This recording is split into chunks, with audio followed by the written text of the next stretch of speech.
Creo que estamos en vivo. Voy a darle un segundito para asegurarnos que estamos 100%. Mientras tanto, si hay alguien conectado, le damos la bienvenida. Bienvenidos a una nueva edición de Essentials. Un segundito para asegurar que estamos ok. Ahí sí, me confirman que estamos andando. Hola a todos y todas. Bienvenidos y bienvenidas a una nueva edición de Essentials, el punto donde tratamos de estudiar conceptos que conocemos o hemos escuchado alguna vez, pero a veces nos falta profundizar, a veces nos falta poder entenderlos quizás de mejor manera. Bienvenidos a una nueva edición de nuestras clases. Antes de comenzar, queremos agradecer primero que nada, a la Fundación Aleph, que está dedicando al estudio a la Refuah Shlema de Jaime Bendina, y con profundo agradecimiento a Shem por permitirles concretizar y concretizar tan importante proyecto que esperan traiga mucha braja y simja a toda la comunidad judía de Chile. Muchas gracias, Fundación Aleph. También la familia Reizin, Posternak, que es la Ilui Nishmat, Mordechai Ben Gershon, Zichron Libraja, muchas gracias. Y también un grupo de mujeres y hombres de la comunidad que donan esto, la Ilui Nishmat, Shmuel Ben Chaim, Zichron Libraja, que falleció esta semana, y familia Calderón Hirschman, que dedican esto al estudio, que dedican el estudio con el motivo del Yortzeit de Jacob Ben Abraham, Zichron Libraja, y por la elevación del alma de Hannah Bat Abraham, Zichrona Libraja, que Besat Hashem todos ellos tengan su Neshama tenga una aliyah, Besat Hashem sea un zehut para ellos, sea un mérito para todo Israel, para todo el mundo, para que tengamos prontamente buenas noticias. Ahora sí, bienvenidos oficialmente a una nueva edición de Essentials, donde tratamos de entender conceptos, profundizar en conceptos que quizás hemos escuchado, pero vamos a tratar de entender un poco más. El tema de hoy, del día de hoy, es verdadera espiritualidad. Verdadera espiritualidad, pareció que era un tema importante conversarlo, porque creo que es un área que tiene prensa, harta prensa, hartos grupos tratan de explicar cuál es su visión de la espiritualidad y tratan de decir cómo obtenerla. Cuando la gente habla de espiritualidad, trata de definirla y puede referirse a quizás sabiduría del cristianismo, de la perspectiva del lejano oriente. Y creo que a veces falta un poco entender un poco cuál es la visión judía de todo esto. Vamos a dedicarle un par de sesiones a tratar de entender qué es lo que quiere decir espiritualidad. Es una palabra bastante cargada, bastante ambigua, porque dependiendo a quién le preguntes te va a decir otras cosas. Y vamos a tratar de entender un poco la espiritualidad judía. La espiritualidad judía, básicamente el desarrollo y el fortalecimiento de una relación eterna con nuestro Creador, que es la única fuente absoluta del significado trascendente, y valores y verdades bien del universo. Pero vamos a tratar de definirlo, explorar el concepto, tratar de entender un poco más qué es lo que quiere decir, qué es lo que no quiere decir. Así que, Bezrat Hashem, con eso vamos a tratar de hacerlo. Digamos así, ¿de qué manera uno enfoca la búsqueda del desarrollo de la propia espiritualidad? ¿No? ¿Cómo lo haces? Entonces, si uno ve los libros, ve sitios de internet, ve la televisión, se van a ver que hay una cantidad casi ilimitada de consejos para los que están buscando espiritualidad, ¿cierto? Y la verdad es, dependiendo del gusto de cada uno, van a ver que hay una abundancia de oportunidades para comenzar una búsqueda espiritual. Espiritualidad New Age, ¿cierto? Van a encontrar religiones tradicionales, organizadas, van a encontrar filosofía del lejano oriente, meditación, retiros, ser vegano, no sé, van a encontrar distintas cosas. Quiero tratar de ilustrar esto con una... Escuchen este incidente, esto es increíble. Um, Imagínense lo siguiente. ¿Qué pasa? ¿Qué pasa si pusieras a uno de los grandes violinistas vivos tocando un Stradivarius, estos violines que valen millones y millones de dólares? ¿Cierto? ¿Qué pasa si lo pones en un ambiente no enfocado? Por ejemplo, una estación de metro. Por ejemplo, en Washington, a la hora top, a la hora peak, que están todos tratando de llegar al trabajo. ¿Alguien se detendría a escuchar al violinista top 10 con un Stradivarius a esa hora, en ese ambiente? Uno tiene que estar en un lugar. ¿Alguien sería capaz de reconocer el genio de una persona así? La increíble belleza de esa pieza musical. Entonces había un periodista, hay un periodista, se llama Gene Weingarten, que el equipo que era justo un equipo del Washington Post, querían investigar qué pasaría si hiciera eso. Hace unos años tenía esta idea, y lo que pasó es lo siguiente, que Weingarten una vez cuenta que salió de una estación del metro y vio a un hombre, ahí no con la mejor de la ropa, un poco harapienta, ¿cierto? Tocando un teclado. Y el músico era bastante bueno, pero lo que le llamó la atención es que la gente pasaba y no lo miraba. La gente pasaba y no... o sea, la masa amorfa de humanidad que pasaba por el lugar ni siquiera se tomaba el tiempo de mirarlo. Y sabes que Weingarten sintió mucho enojo, mucha rabia, le molestaba esto, le frustraba. Por su mente pasaba el pensamiento, dijo, yo les apuesto que ni siquiera el mejor de los músicos, si nosotros ponemos al mejor de los músicos en esta situación, a la hora peak, a la salida del metro, nadie se frenaría a mirarlo. Nada. ¿Cierto? Mientras están todos apurados. Pero dijo, ¿saben qué? Antes de juzgar para mal a tanta gente, quiero ver si mi hipótesis es correcta. Y el resultado de todo este pensamiento fue un experimento social fascinante. Weingarten se acercó a Joshua Bell. Joshua Bell es uno de los mejores músicos clásicos del mundo. Eh, Bell, que en esta época de haber tenido 39 años, 40 años, es un violinista tremendamente exitoso, que toca a un concierto, básicamente el teatro está lleno, lleno, lleno, ¿cierto? Es conocido en todo el mundo. Su instrumento, de hecho, él tiene un violín que fue hecho por Antonio Stradivari en 1713. De hecho, fue terminado al final de la carrera de este famoso luthier italiano. Bell compró este violín por 3 millones y medio de dólares, una cosa así, en una subasta. Y básicamente, Joshua Bell y su violín representan lo que es la maestría musical a su máximo nivel.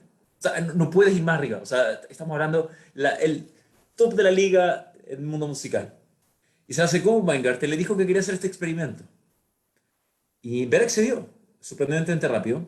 Lo que fue un poco más difícil para el experimento era encontrar un lugar donde ejecutarlo, porque la ley en Estados Unidos es que no puedes tocar instrumentos en lugares públicos. Um, entonces encontraron un vacío legal en donde había un metraje cuadrado de la estación de metro donde pasaba la gente y que en realidad el dueño era una compañía privada. Se acercaron a la compañía que era dueño de esta área y lograron acceder a que les iban a prestar ese lugar para ese experimento y el escenario estaba listo. Teníamos a Joshua Bell, teníamos un Stradivarius, teníamos una zona en Washington lleno de gente a la hora peak de la mañana. 12 de enero de 2007 a las 7:51 de la mañana, un viernes. Este video está en YouTube, pueden verlo. ¿Ok? Bell se pone ahí vistiendo se viste con jeans, se pone una polera, ¿cierto? Una polera de manga corta, un t-shirt de manga corta, se pone un jockey, ¿cierto? Una gorra de béisbol del equipo de los Washington Nationals y abre su estuche al violín, tira un par de dólares y monedas dentro de este para atraer clientes y se puso a tocar. Se puso a tocar. Las piezas que tocó no eran música pop, no eran melodías conocidas, sino que eran piezas complejas, increíbles, eran obras maestras, ¿cierto? Que han durado, que han pasado la prueba del tiempo, ¿cierto? Obras maestras que han durado por siglos. Bell puso su corazón y su alma en esa música, obligando a salir de su instrumento notas puras y resonantes. Por 43 minutos interpretó 6 piezas. Durante ese tiempo, 1097 personas pasaron al lado de este artista destacado.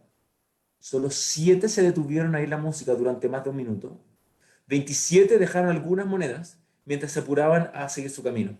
El resto pasó apurado y sin prestar atención. Weingarten escribió los resultados de su experimento a comienzos de abril del 2007 en el Washington Post. Um, 2 días antes, Joshua Bell había recibido el premio Avery Fisher, que es básicamente el mayor honor que un músico puede recibir en los Estados Unidos, es la Copa del Mundo de la música. Y las reacciones llegaron en avalancha. Básicamente, decía, esta historia recibió la mayor respuesta y la más global de todas las cosas que escribí alguna vez para cualquier publicación, dijo Weingarten. Más de 1000 comentarios llegaron desde todo el mundo. Más del 10% de los lectores escribieron que el artículo los había hecho llorar.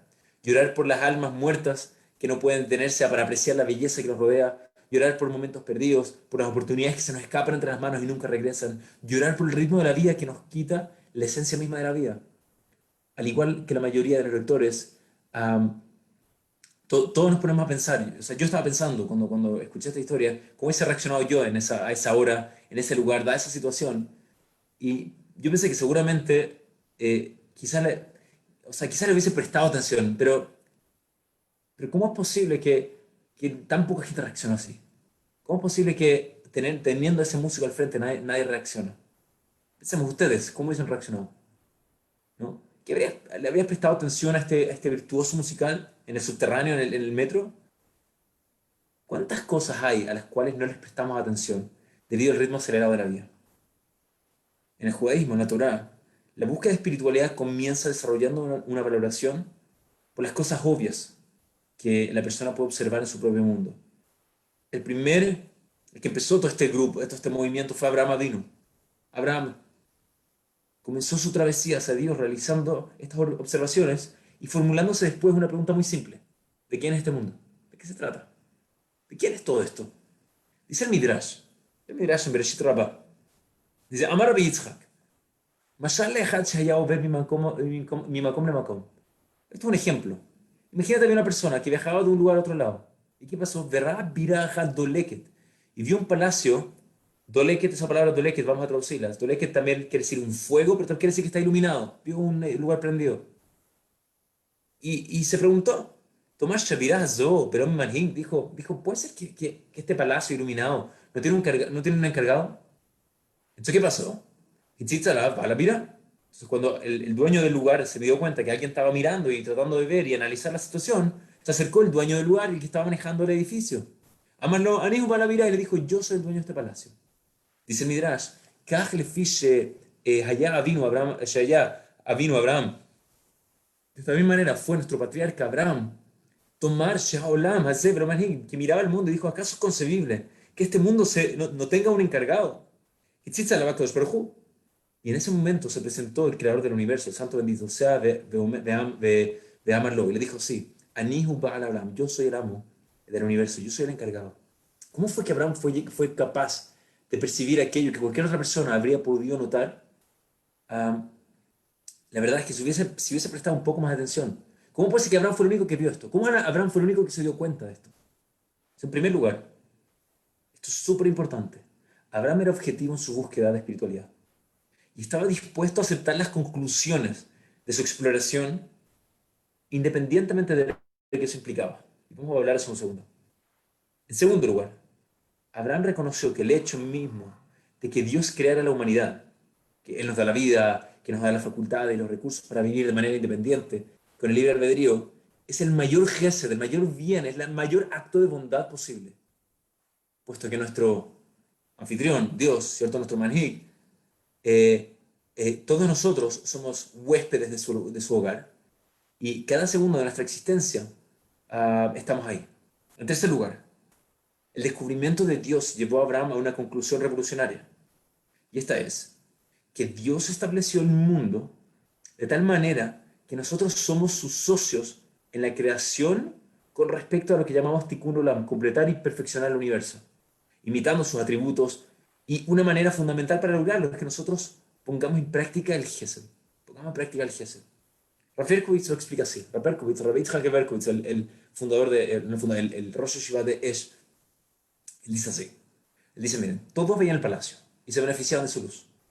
¿Cierto? El Mashal, Abraham está caminando, Abraham es como el hombre que camina frente al palacio y ve la luz del palacio. Dice, todos están beneficiando del palacio. Ellos observaban este mundo y aprovechaban su poder para mejorar su propia calidad de vida. La novedad en el enfoque de Abraham fue que él no vio el mundo como un instrumento para satisfacer sus propios deseos y necesidades. Él reconoció que el mundo tenía un propietario y él quiso saber qué era lo que ese propietario deseaba. Abraham no lo hizo por sí mismo. Él quería ver de qué se trataba esto. Quería, sin importar el costo. El punto es, dice Raperkovitz, la espiritualidad comienza con la motivación no egoísta de beneficiar al otro, incluso a expensas de uno mismo. En todos los otros sistemas de espiritualidad, todas otras religiones, se cree que el fundador de la religión, por ejemplo, tuvo algún entendimiento sobrenatural de la verdad, ¿no? Que llegó a la verdad real. En el judaísmo lo fascinante es que el patriarca asociado con la verdad, con el Emet, no es Abraham, es Jacob. El nieto de Abraham, ¿cierto? Abraham mismo es asociado con Gesed, con bondad. Como dice el Pasuk, ¿cierto? En Mija dice, Titene metle Jacob, Gesed Abraham. ¿Cierto? Da verdad a Jacob, Gesed a Abraham. Jacob es Emet, es verdad, y Abraham es Gesed. Ahora es interesante, ¿no? Uno podría esperar que el fundador de la religión tiene que estar asociado a la verdad. Después de todo, Abraham es acreditado con el mérito de llegar a descubrir la verdad de la existencia de Dios por sus propios medios. Pero el judaísmo no comienza con la verdad, comienza con una verdad. ¿Qué quiere decir? Que si uno desea encontrar a Dios, entonces debe comprometerse a seguir lo que eso implica. Como dice Rav Moti Berger, de hecho, él dice el conocimiento de Dios es una sabiduría que obliga. Si Dios existe, Si hay un administrador de esta mansión, de este palacio, que está prendiendo la luz, eso obliga. Y eso quiere decir que tengo que seguir eso, sea lo que sea. Comprometerse con beneficiar a los demás. Comprometerse con la visión de Dios y no con la propia. Abraham, Abraham no podía ser reconocido como el único representante del atributo divino de la verdad. Esa es la distinción de Jacob. Sin embargo, la bondad de Abraham es la base de la verdad y el punto de partida para todos aquellos que la buscan. El primer y principal gesto de Abraham fue que él descubrió a Dios mientras estaba rodeado de ídolos y falsedad. ¿Cómo se llama? Abraham Ivri. Abraham estaba en un punto del universo y el mundo estaba en otro extremo.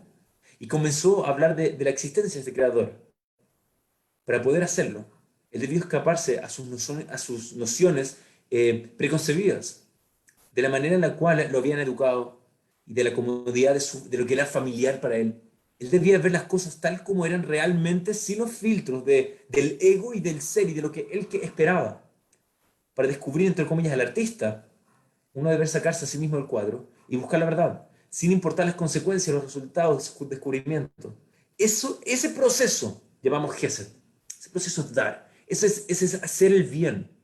Por lo tanto, el punto de partida de nuestra búsqueda para lograr explorar, para poder descubrir verdadera espiritualidad en el judaísmo es la disposición de ir más allá de nuestras necesidades personales, tal como queda demostrado por el atributo de Gesed, y ser objetivos, estando dispuestos a aceptar las consecuencias de nuestra búsqueda.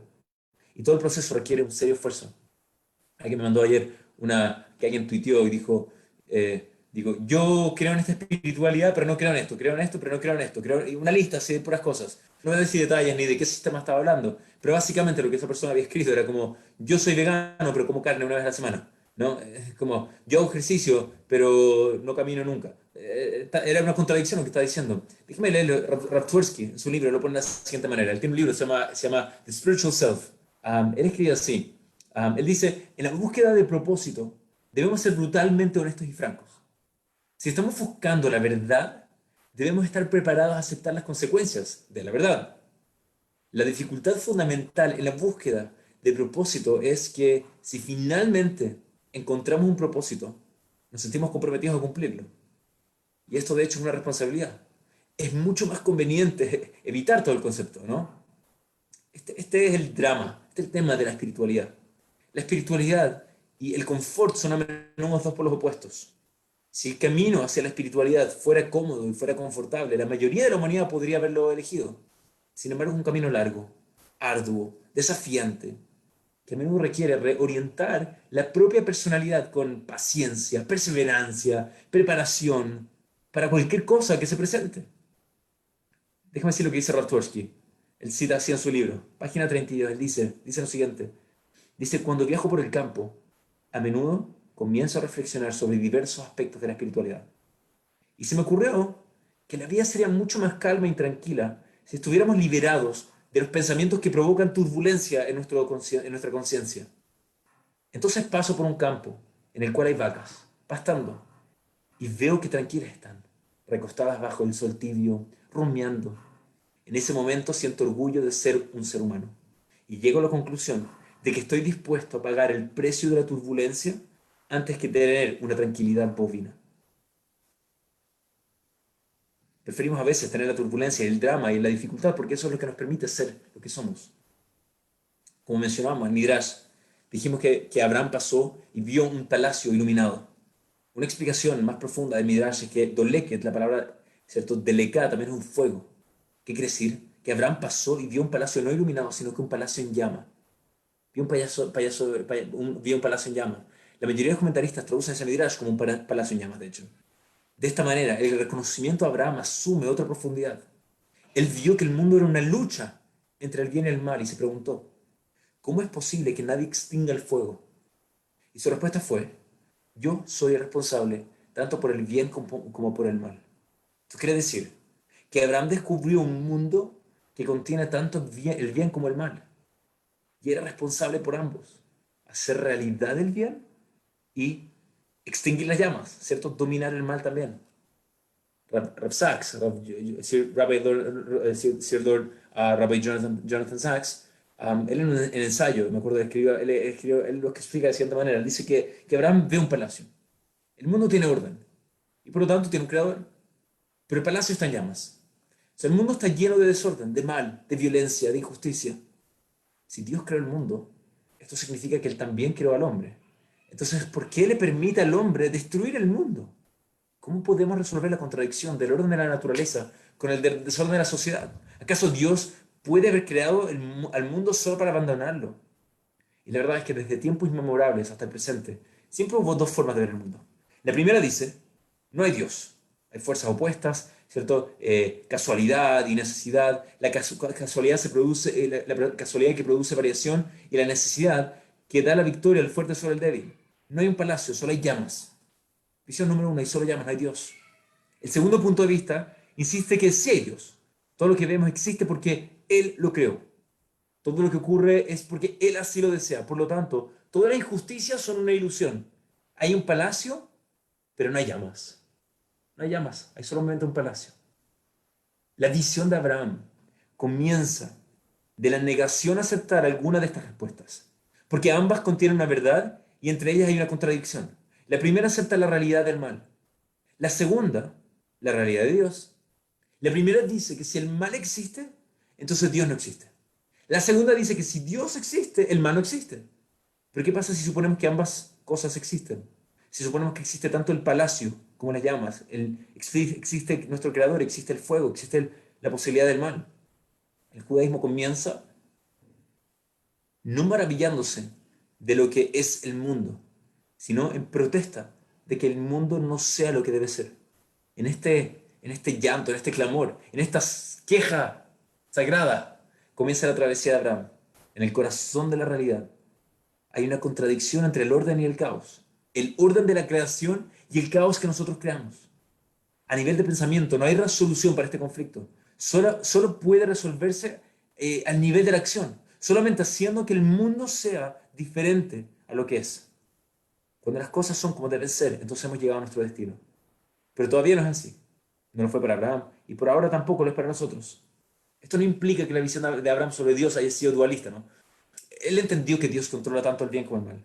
Inicialmente se sintió confundido, preguntándose por qué Dios dejaba que tuviera lugar el mal. Su conclusión fue que Dios quería que nosotros revelemos su bondad eliminando el mal del mundo.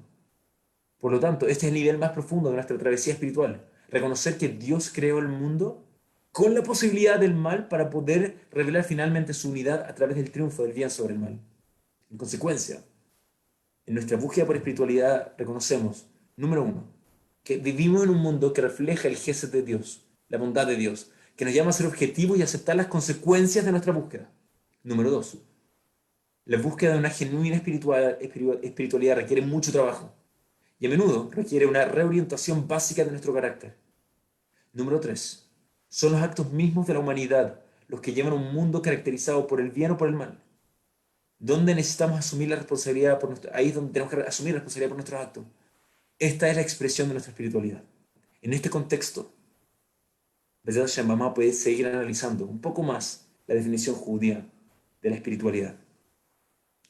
En resumen, comenzamos nuestra búsqueda de la espiritualidad siguiendo los pasos del primer hombre que descubrió a Dios por sí mismo, Abraham Avinu. Pero nuestra sorpresa, vemos que al principio, vemos que la principal característica de Abraham era bondad, era gesed, no verdad, y no la verdad. ¿Cómo podríamos haber esperado del fundador de nuestra fe? ¿Cómo podemos esperar eso así del fundador de nuestra fe? Sin embargo, Abraham descubrió a Dios no a pesar de su bondad, sino por ella. Para poder seguir el camino espiritual, él necesitó ir más allá de su propio ego y ver el mundo tal como Dios lo ve. Y debió comprometerse a seguir el camino de Dios sin importar dónde esto pudiera llevarlo, entendiendo que si defino Dios, entonces hay un bien y un mal y tengo una claridad y eso me obliga. Abraham estaba motivado por el deseo altruista de corregir al mundo por el bien de Dios y de la humanidad. Su camino hacia la espiritualidad es un camino de acción y no de pensamiento. La búsqueda de la genuina espiritualidad requiere mucho trabajo y a menudo requiere también una reorientación básica de nuestro propio carácter. Abraham descubrió un mundo que contenía tanto el bien como el mal. La humanidad es responsable por ambos, hacer realidad el bien y dominar el mal. ¿Verdad? Vamos a seguir hablando un poco más de esto a medida que dejamos tratando de entender un poco más lo que es espiritualidad, qué no es espiritualidad. Nuevamente agradecemos a Fundación Aleph que dedicó el estudio de hoy para la Refuah Shlema de Jaime Bendina y con profundo agradecimiento a Hashem por permitirles concretizar tan importante proyecto que esperan traiga mucha braja y simja a toda la comunidad judía de Chile, a la familia Racing Postonak, Leilun Ishmat Mordechai Ben Gershon, a un grupo de mujeres y hombres de la comunidad que le dedicaron al estudio Leilun Ishmat Shmuel Ben Jaim, y finalmente a la familia Calderón Hershman, que dedicaron el estudio de hoy al Yortzeit de Jacob Ben Abraham y por la elevación del alma de Hannah Bat Abraham Zichron Berajá. Lo invitamos a participar, a dedicar el estudio, a ver más clases. Tenemos un canal de YouTube donde están todas las clases ordenadas por tema, por área. Tenemos clases de Alajá, clases de Shkafá, los 48 caminos de la sabiduría, Essentials, ingeniería del alma, clases de Derech Hashem. Tenemos, hay Abdalá musical, hay de todas las cosas, todos los gustos. Ingresa a nuestra página en YouTube, ingresa a la página en Facebook a escuchar más clases para seguir creciendo. A pesar de que estamos en casa, estamos con ustedes, seguimos creciendo. Espero que tengan todos un increíble día. Hijo de Stov.